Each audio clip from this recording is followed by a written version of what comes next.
Assalamu alaikum dear students. Hope you all will be fine by the blessings of Allah subhanahu wa ta'ala and you all are doing great.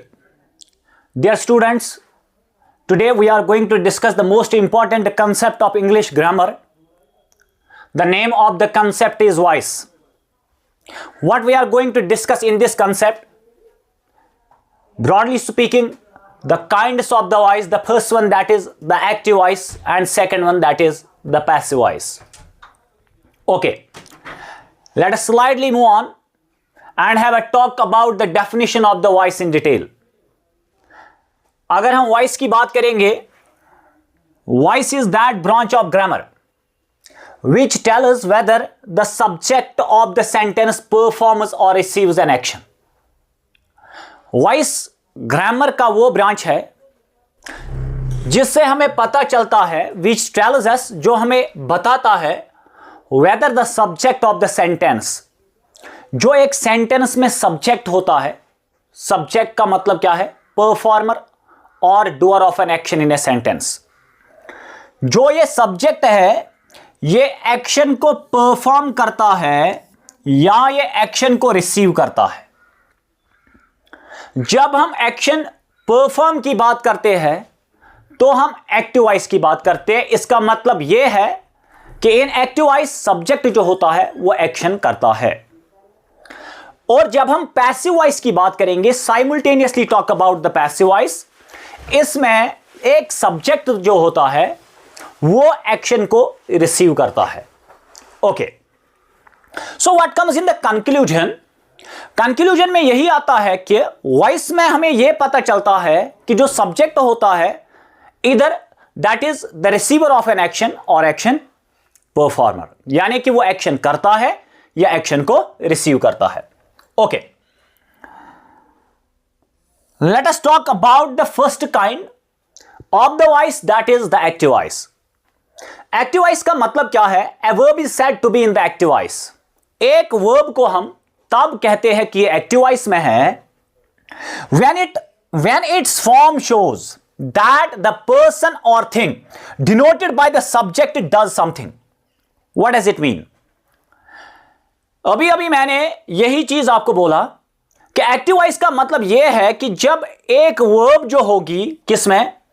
Sentence में जो verb होगी, उस verb के आगे जो subject होगा वो action performer होता है, यानी कि वो एक्शन करता है, चाहे वो सब्जेक्ट पर्सन है या चाहे वो थिंग है. डिनोटेड बाय द सब्जेक्ट, यानी कि इसको हम सब्जेक्ट के तौर पे इस्तेमाल करते हैं. डज समथिंग, यानी कि ये कोई काम करता है. इसका मतलब वर्ब तब एक्टिव वॉइस में होती है जब सब्जेक्ट एक्शन परफॉर्म करता है. ओके, अब हम करेंगे बात पैसिव वॉइस के बारे में. A verb is said to be in the passive voice when its form shows that something is received by the subject. इसका मतलब यह है कि एक verb को हम उस टाइम पैसिव वॉइस में मानते हैं जब एक सब्जेक्ट उस वजह से, यानी कि verb की वजह से एक एक्शन को रिसीव करता है. ओके, इस चीज को आसान बनाने के लिए हम आगे एग्जाम्पल्स के साथ इस चीज को सॉल्व करेंगे.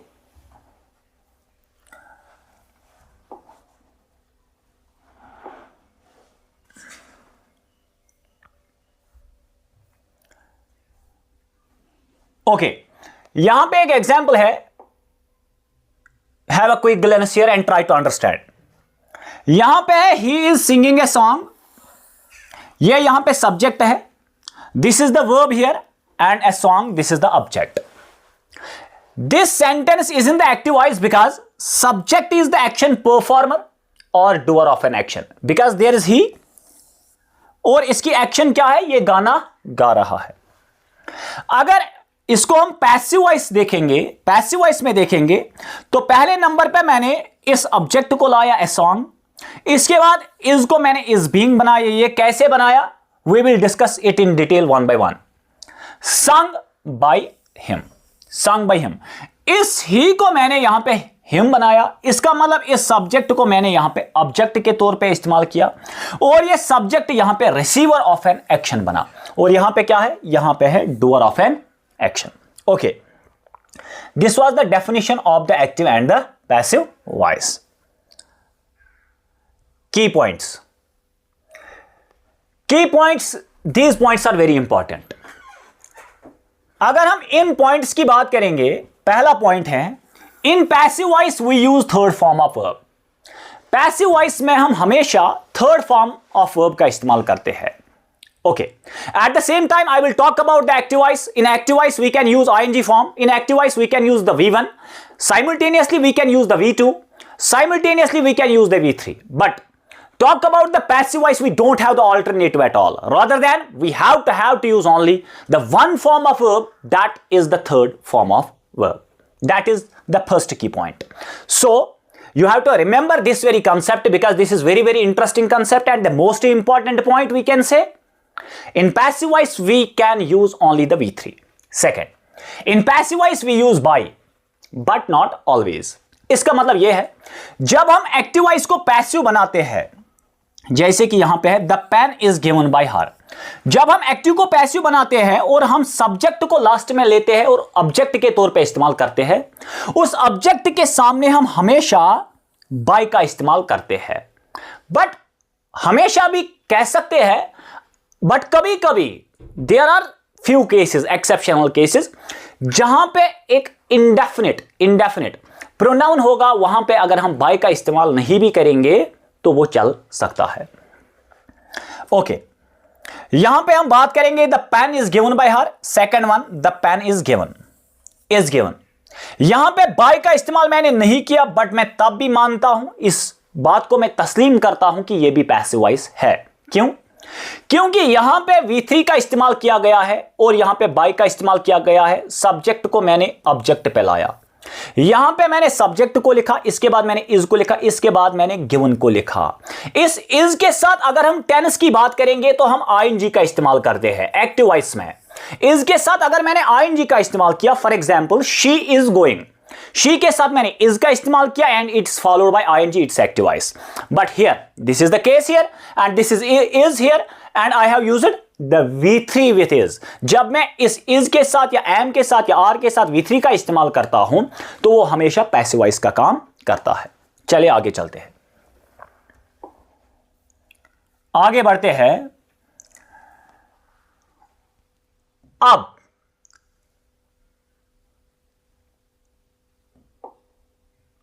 अगर हम V3 की बात करेंगे, V3 is not always passive voice, sometimes we use V3 in the active voice too. Remember the point? Using it in the active voice like in perfects. अगर मैंने has, have और had की बात की, has, have और had की बात की, for example, she has और I have killed, यहां पे मैंने लिखा she has eaten। इसके बाद we had written a book, killed a snake, eaten food. Sir, there is V3 and there is has. Is this mean that it's a passive voice? हम passive voice में V3 का इस्तेमाल हमेशा करते हैं, but इस V3 का इस्तेमाल कभी कभी हम एक्टिव वॉइस में भी इस्तेमाल करते हैं। I mean to say that जब भी मैं हैज के साथ यहां पे V3 का इस्तेमाल करूंगा, या हैव के साथ V3 का इस्तेमाल करूंगा, या हैड के साथ V3 का इस्तेमाल करता हूं, तो ये एक्टिव वॉइस कहलाता है, ये पैसिव वॉइस नहीं होता है। क्यों? क्योंकि यहां पे अगर आप देखोगे सब्जेक्ट जो है वो एक्शन परफॉर्मर है। Remember the point, active voice में सब्जेक्ट एक्शन परफॉर्मर होता है। जस्ट लाइक अगर मैं ऐसे लिखूं फूड हैज, इस हैज के साथ मैंने बीन लिखा, इसके बाद मैंने ईटन लिखा, इसके बाद मैंने बाय हर लिखा, ये इसका पैसिव वॉइस बन गया। यहां पे भी मैंने ईटन का ही इस्तेमाल किया, यहां पे भी ईटन का इस्तेमाल किया, बट यहां पे हैज, हैव और हैड के साथ जब मैं इस्तेमाल करता हूं परफेक्ट में, तो ये एक्टिव वॉइस का काम करता है। चलिए जी, अब हम आते हैं मोस्ट इंपॉर्टेंट पॉइंट पे, रूल्स पे। पहला रूल जो आपको याद रखना है, बहुत ही इंपॉर्टेंट है, रूल नंबर फर्स्ट, शी जब सब्जेक्ट का काम करेगा एक्टिव वॉइस में, एक्टिव वॉइस में सब्जेक्ट का काम करेगा, आई भी सब्जेक्ट का काम करेगा एक्टिव वॉइस में, और ही सब्जेक्ट का काम करेगा। इनको मैं पर्सनल प्रोनाउंस या सब्जेक्टिव प्रोनाउंस कहता हूं, because he, she, it, I am using these pronouns at the place of the subject. और जब मैं इनको पैसिव बनाता हूं, शी का हर बनता है और ये काम करेगा ऑब्जेक्ट का, आई का मी बनता है और ही का हिम बनता है। जब भी मैं शी, आई और ही का इस्तेमाल करूंगा तो इसका मतलब यह है कि मैं एक्टिव वॉइस का इस्तेमाल करता हूं। और जब मैं शी का हर बनाऊंगा, आई का मी बनाऊंगा, ही का हिम बनाऊंगा, तो मान लीजिए कि ये मैं पैसिव वॉइस की बात करता हूं। चले आगे चलते हैं। इससे आगे भी बहुत सारे रूल्स हैं, ये मैं अभी सिर्फ आपसे डिस्कस कर रहा हूं कि प्रोनाउंस को कैसे चेंज करना है। अब यहां पे दे, आप देख सकते हो, दे का मैं देम बनाता हूं पैसिव वॉइस में, वी का मैं अस बनाता हूं, और यू का मैं यू ही बनाता हूं, और इट का मैं इट ही बनाता हूं। So this is the first rule and you have to remember all these things if you want to crack this concept from bottom to top. Okay, now active voice in general. अगर हम active voice generally बात करेंगे तो ये sentence हम कैसे पहचान सकते हैं कि एक्टिव वॉइस है। पहले नंबर पे सब्जेक्ट होगा, उसके बाद वर्ब होगा, उसके बाद ऑब्जेक्ट होगा। और पैसिव वॉइस की बच्चे मेरे बात करेंगे ना, पैसिव वॉइस में मैं डायरेक्टली उल्टा पलट करता हूं। फॉर एग्जाम्पल, यहां पे मैंने पहले सब्जेक्ट लिखा तो मैं पैसिव वॉइस में सब्जेक्ट को लास्ट में लिखता हूं। यहां पे मैंने दूसरे नंबर पे वर्ब लिखा तो यहां पे मैं V3 का इस्तेमाल करता हूं। ये मैंने पहले ही बोला कि यहां पे मैं पैसिव वॉइस में सिर्फ V3 का इस्तेमाल होता है। उसके बाद ये ऑब्जेक्ट यहां पे लास्ट में है, और यहां पे अगर हम देखेंगे पैसिव वॉइस में, अगर हम देखेंगे तो ये ऑब्जेक्ट जो है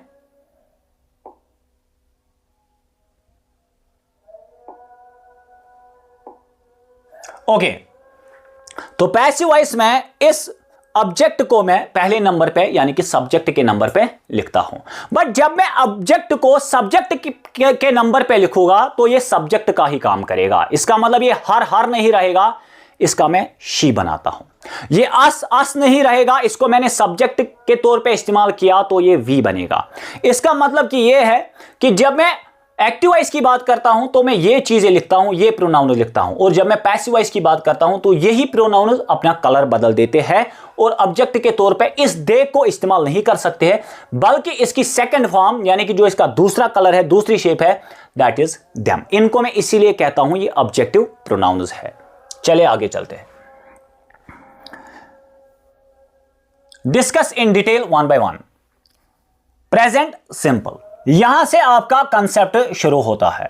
प्रेजेंट सिंपल जो है इसको हम कैसे चेंज कर सकते हैं। पहला चीज आपको प्रेजेंट सिंपल जानना है, प्रेजेंट सिंपल किसको कहते हैं। प्रेजेंट सिंपल का जब स्ट्रक्चर हम देखते हैं तो पहले नंबर पे मैं सब्जेक्ट लिखता हूं, after that V1, after that SES और IES का मैं इस्तेमाल करता हूं ही, शी, इट के साथ। ये भी याद रखिएगा, यानी कि जब मैं ही के साथ, शी के साथ या इट के साथ कोई भी वर्ब का इस्तेमाल करूंगा तो उसके लास्ट में एस आएगा। जस्ट लाइक ही राइट, अगर मैं लिखूं तो ये गलत है, अगर मैं ही राइट्स लिखता हूं तो ये सही है।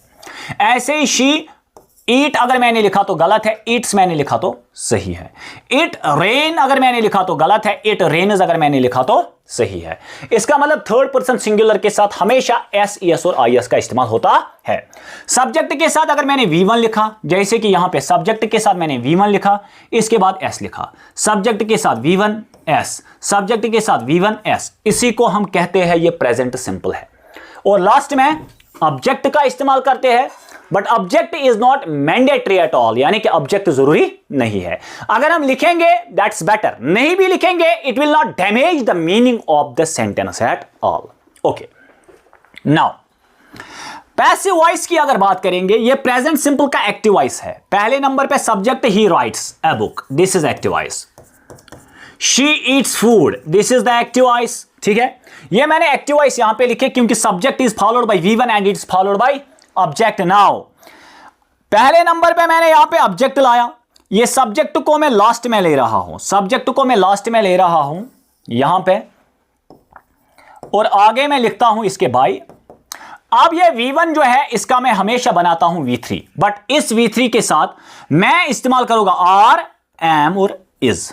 ये कैसे हो सकता है आप देख लीजिए, सेंटेंस से आपको समझा देता हूं एग्जाम्पल्स के साथ। इसका मतलब सब्जेक्ट लास्ट में जाएगा पैसिव वॉइस में, आगे बाय लिखेंगे, ये ऑब्जेक्ट पहले नंबर पे आएगा। और इस V1 का मैं बनाता हूं कभी कभी इज प्लस V3, कभी कभी एम प्लस V3 और कभी कभी R प्लस V3 में इसे बनाता हूं। कैसे? Okay, just look here. यहां पे एग्जाम्पल है, example number first, this is Ram eats a mango. Ram एक मैंगो खाता है। अब तो ये एक्टिव वॉइस है क्योंकि पहले नंबर पे सब्जेक्ट है, इसके बाद ये V1 प्लस S है, इसके बाद ऑब्जेक्ट है। ये फॉलो करता है, it follows the structure of the active voice. Is this right? Okay, now अब मुझे इसका पैसिव वॉइस बनाना है। मैंने पहले नंबर पे ए मैंगो लिखा, तो ये ऑब्जेक्ट मैंने लिखा, और राम को मैंने लास्ट में लिया, आगे बाय लिखा, because this is a formula. Now यहां पे ये ईट्स जो है, इस ईट्स का तो मैंने ईटन बनाया और आगे मैंने क्या लिखा? इज लिखा। यानी कि V1 का मैं कभी कभी इज प्लस V3 लिखता हूं, it depends upon the subject we are mentioning, और कभी कभी मैं एम प्लस V3 का इस्तेमाल करता हूं और कभी कभी R प्लस V3 का इस्तेमाल करता हूं। अगर इस मैंगो की जगह पे मैंगोज होता तो मैं इज नहीं लिखता, मैं लिखता mangoes are eaten by Ram. It depends upon the subject. Either we are using it in a singular form or in a plural form. Okay, great. I love him. This is subject again. This is V1 and this is the object. So this is the active voice because it follows the clear structure of the active voice. Now, let us change the sentence into passive one. Him. Him का मैं जब यहां पे subject के तौर पे इसको लिखता हूं तो he बनेगा. This is common sense. क्योंकि ये हिम जो है इट्स द ऑब्जेक्ट फॉर्म और इसकी सब्जेक्टिव फॉर्म जो है दैट्स ही। वैसे ही अस की सब्जेक्टिव फॉर्म जो है that is we, them, they, you, her, she. वैसे ही मैंने इस हिम को आगे लाया तो ही बना, और इस आई को मैंने लास्ट में लिया तो मी बना। अब मैंने इस आई का मी इसलिए बनाया क्योंकि मैं डायरेक्टली सब्जेक्ट को यहां पे नहीं लिख सकता हूं, क्योंकि इस सब्जेक्ट को मैं कभी भी ऑब्जेक्ट पे डायरेक्टली नहीं लिख सकता हूं जब तक मैं इसकी फॉर्म ऑब्जेक्ट नहीं बनाता हूं। अब मैंने इस आई का मी बनाया, आगे तो रहा मेरा V1 इट्स लाउड, इसका तो लाउड है V3 और मैंने इज लिखा साथ में, he is loved by me. Okay, she teaches you. अगर मुझे इसका पैसिव वॉइस बनाना है तो पहले नंबर पे मैं यू ही लिखूंगा, इसके बाद यू के साथ तो इज गलत है, एम गलत है, आर सही है, यू आर। अब मैंने आर लिखा। अब तो ये टीच है इट्स V1, इसकी मुझे थर्ड फॉर्म बनानी है दैट इज टॉट, तो आ गया यू आर टॉट। अब है शी लास्ट में तो इसका हर बनेगा, आगे मैं बाय लिखूंगा। Now this is the passive voice of this very sentence, you are taught by her. Okay, if it's clear I will move on.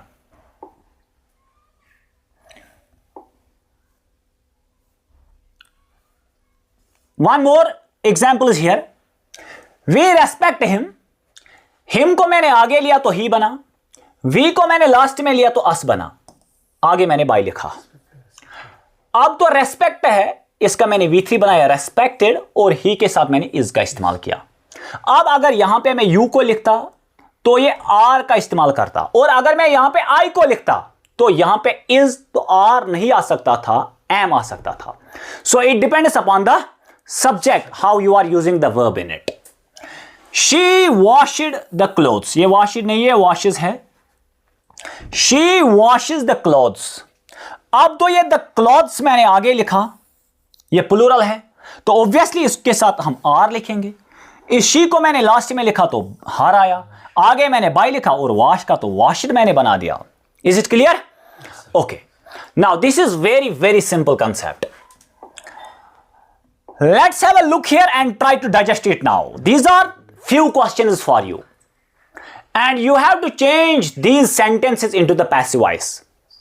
अगर आप इनको passive voice में change कर रहे हो, that means you are done with the part. That means you have clearly understood the concept. They help her, they को last में लेना है तो them, आगे by लिखेंगे, हर को आगे लाएंगे तो she बनेगा, help का helped बनेगा, तो इस she के साथ में is लिखूंगा, she is helped by them. This question is for you. I like it, you just change this sentence. चलो आगे बढ़ते हैं। यह मैंने सिर्फ असर्टिव सेंटेंस पढ़ाया।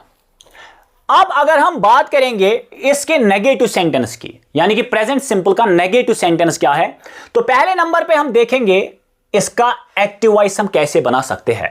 पहले नंबर पे सब्जेक्ट, पैसिव वॉइस में पहले नंबर पे ऑब्जेक्ट, नेगेटिव में, और लास्ट में यहां पे ऑब्जेक्ट होगा और यहां पे सब्जेक्ट होगा, क्योंकि इसका उल्टा पलट होता है डायरेक्टली। मैं खाना खा रहा हूं, खाना मुझसे खाया गया है। पहला वाला एक्टिव वॉइस है, दूसरा वाला पैसिव वॉइस है। मैं गाड़ी चला रहा हूं, गाड़ी मुझसे चलाई गई है, यानी कि ये मैं इनडायरेक्टली बोल रहा हूं। चलिए आगे चलते हैं। अब तो यहां पे डू नॉट और डज नॉट और V1 का इस्तेमाल मैं करता हूं। यहां पे मैं डू नॉट के बदले is not, M not, are not का इस्तेमाल करता हूं। डू नॉट और डज नॉट के बदले इज नॉट, एम नॉट या आर नॉट का इस्तेमाल करता हूं।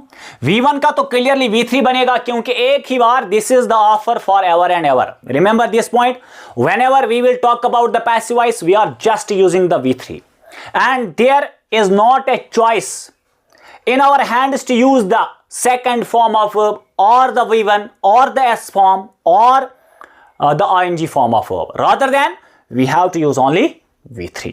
Okay, now at the end that is the subject. First example, he does not sing a song. This is the active voice because it clearly follows the structure. At the initial there is subject and there is subject.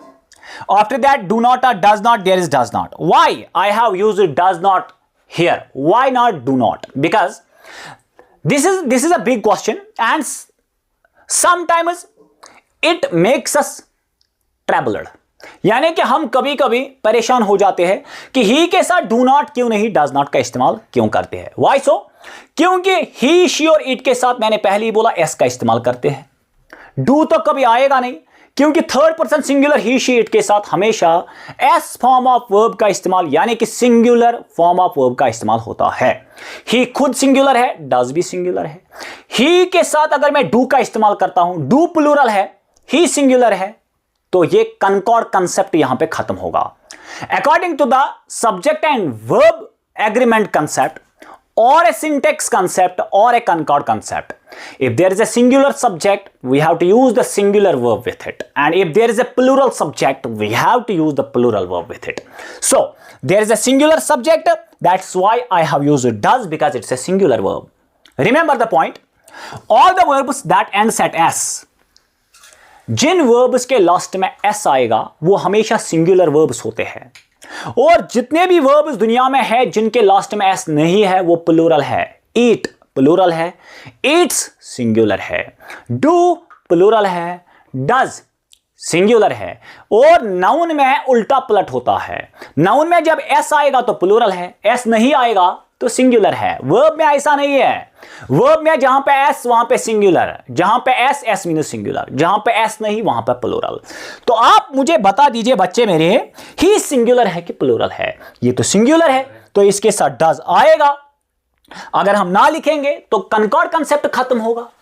इसके बाद सिंग a song, last में ये है, यानी कि जिसको हम object कहते हैं। चलिए जी, अगर हमें इसका पैसिव बनाना है तो पहले नंबर पे सॉन्ग आएगा, और इस ही को मैं लास्ट में लूंगा तो हिम, और आगे लिखूंगा बाय। अब मुझे डज नॉट का कभी कभी इज नॉट बनाना है, कभी कभी एम नॉट बनाना है, कभी कभी आर नॉट बनाना है। अब मुझे बताइए, a song am not sung by him आएगा? नहीं, रॉन्ग है। A song are not sung by him, ये भी रॉन्ग है, क्योंकि आर नॉट नहीं आएगा, ए सॉन्ग तो एक ही है। एम नॉट भी नहीं आएगा, क्योंकि आई के साथ इस्तेमाल होता है। हमेशा याद रखिएगा, एम जो है ये आई के साथ इस्तेमाल होगा। We can not ever use M without I, but we can use I without M. I को हम एम के बगैर इस्तेमाल कर सकते हैं, but M is incomplete without I, इसको इस्तेमाल नहीं कर सकते हैं।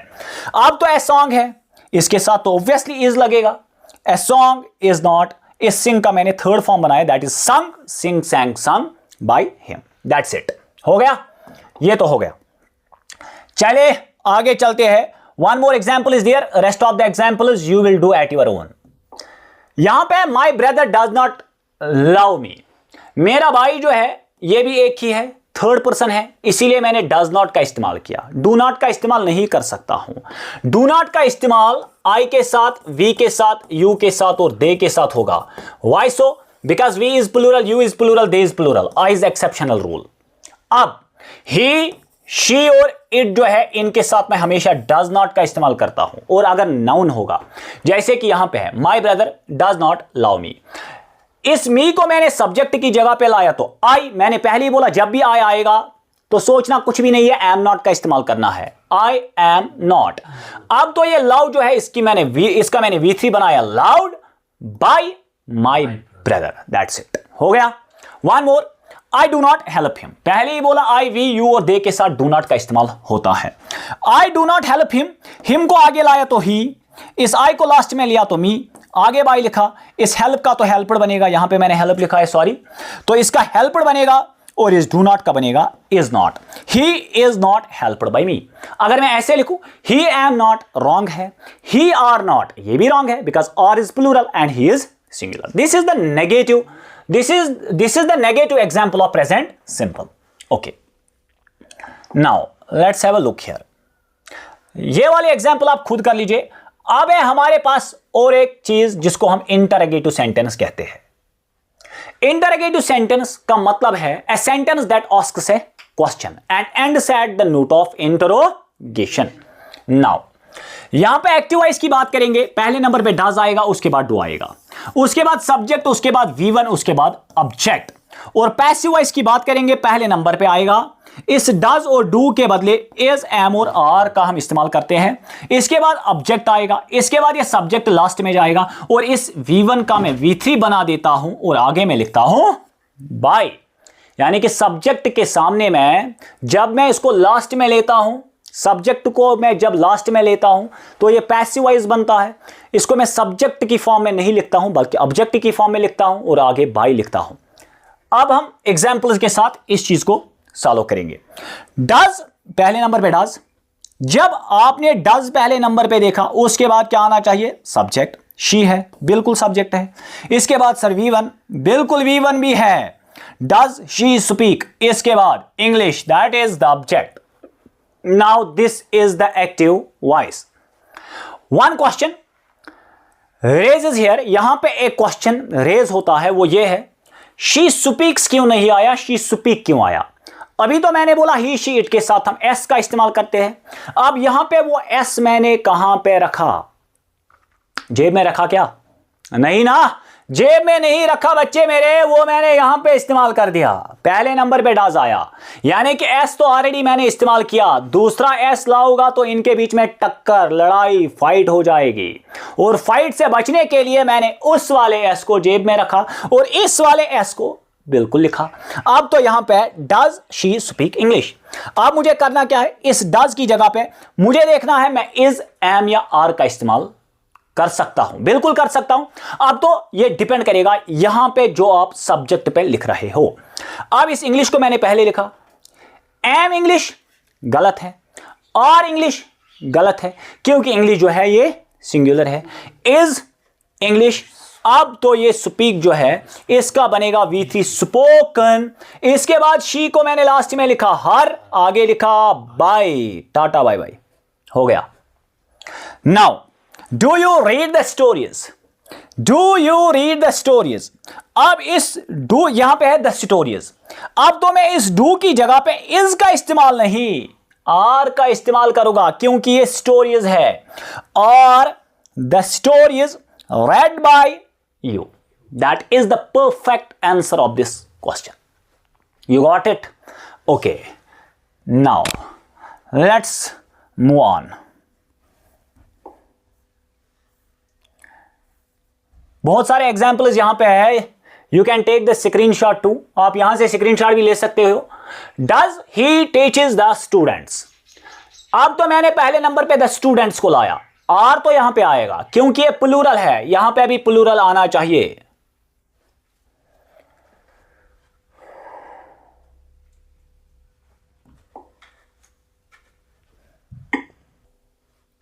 ओके, यहां पे और एक एग्जाम्पल है, आप यहां पे एग्जाम्पल देख सकते हो। यहां पे है does he teaches the students.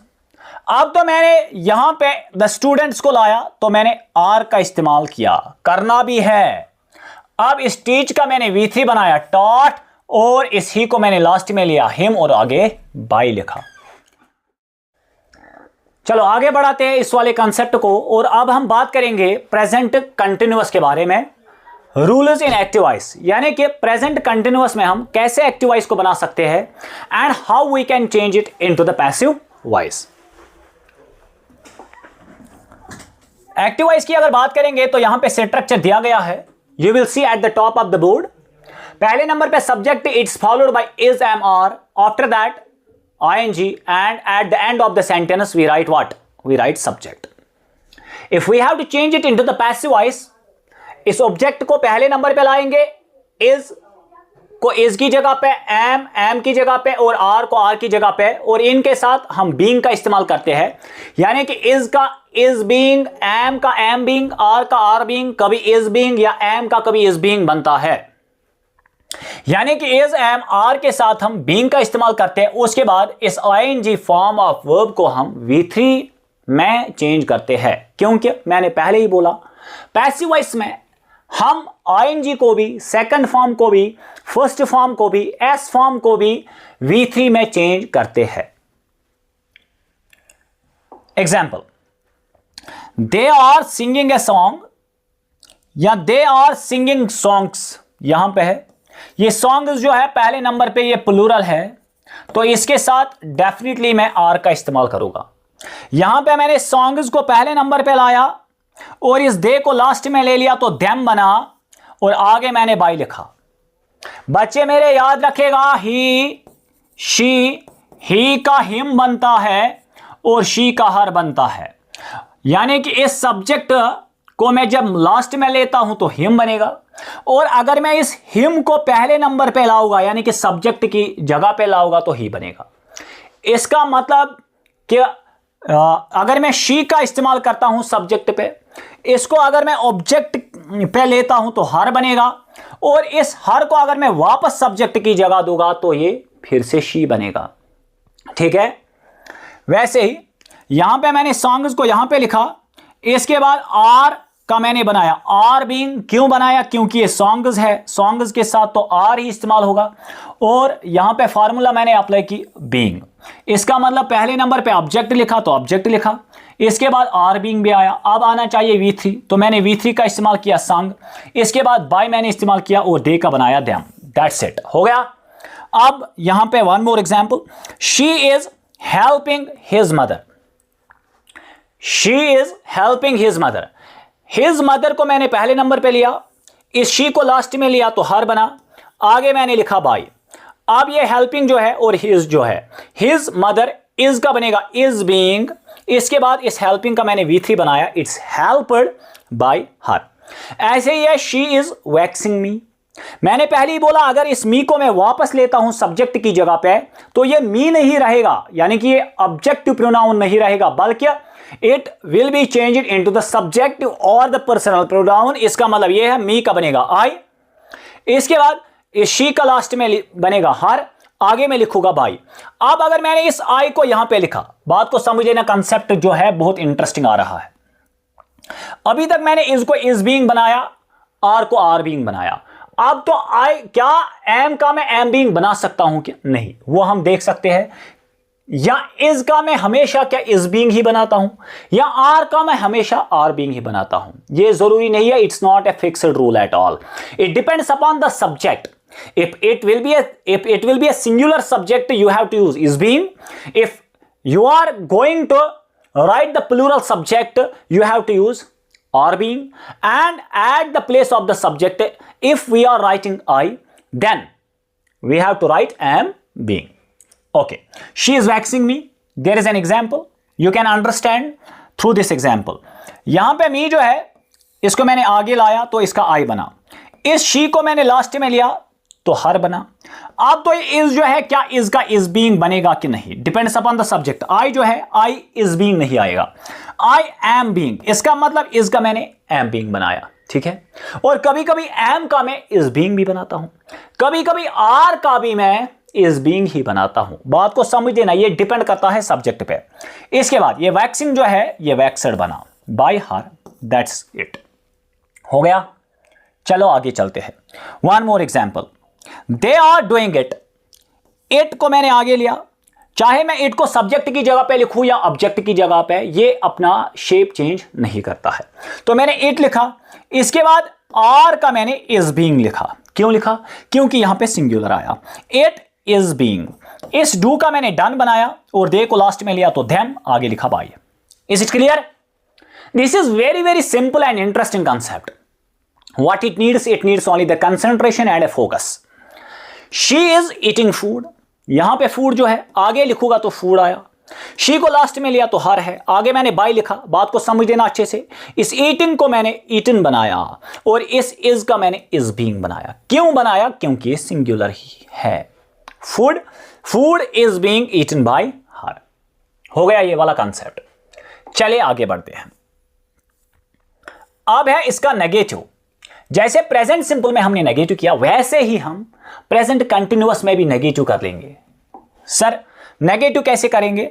तो पहले नंबर पे आपको याद क्या रखना है, नेगेटिव में एक्टिव वॉइस पहले नंबर पे सब्जेक्ट, पैसिव वॉइस में पहले नंबर पे ऑब्जेक्ट, और एक्टिव वॉइस में लास्ट में ऑब्जेक्ट, और यहां पे पैसिव वॉइस में पहले नंबर पे ऑब्जेक्ट, और इस सब्जेक्ट को मैं लास्ट में लिखूंगा। यहां पे आगे क्या लिखूंगा? बाय। ठीक है। अब हमारे पास है is am are not plus ING. Is am are के बदले में इज एम आर ही लिखूंगा और इस नॉट के बदले में नॉट ही लिखूंगा। इसके बाद मैं एडिशनल लिखूंगा बीइंग, और इस आईएनजी को मैंने V3 बनाया। और जब मैं इस आईएनजी को V3 बना देता हूं तो यह पैसिव वॉइस बनता है। चलिए, I am not eating a mango. अब हम पैसिव बनाएंगे। पहले नंबर पे क्या आएगा? ऑब्जेक्ट, तो पहले नंबर पे मैंगो लिखेंगे।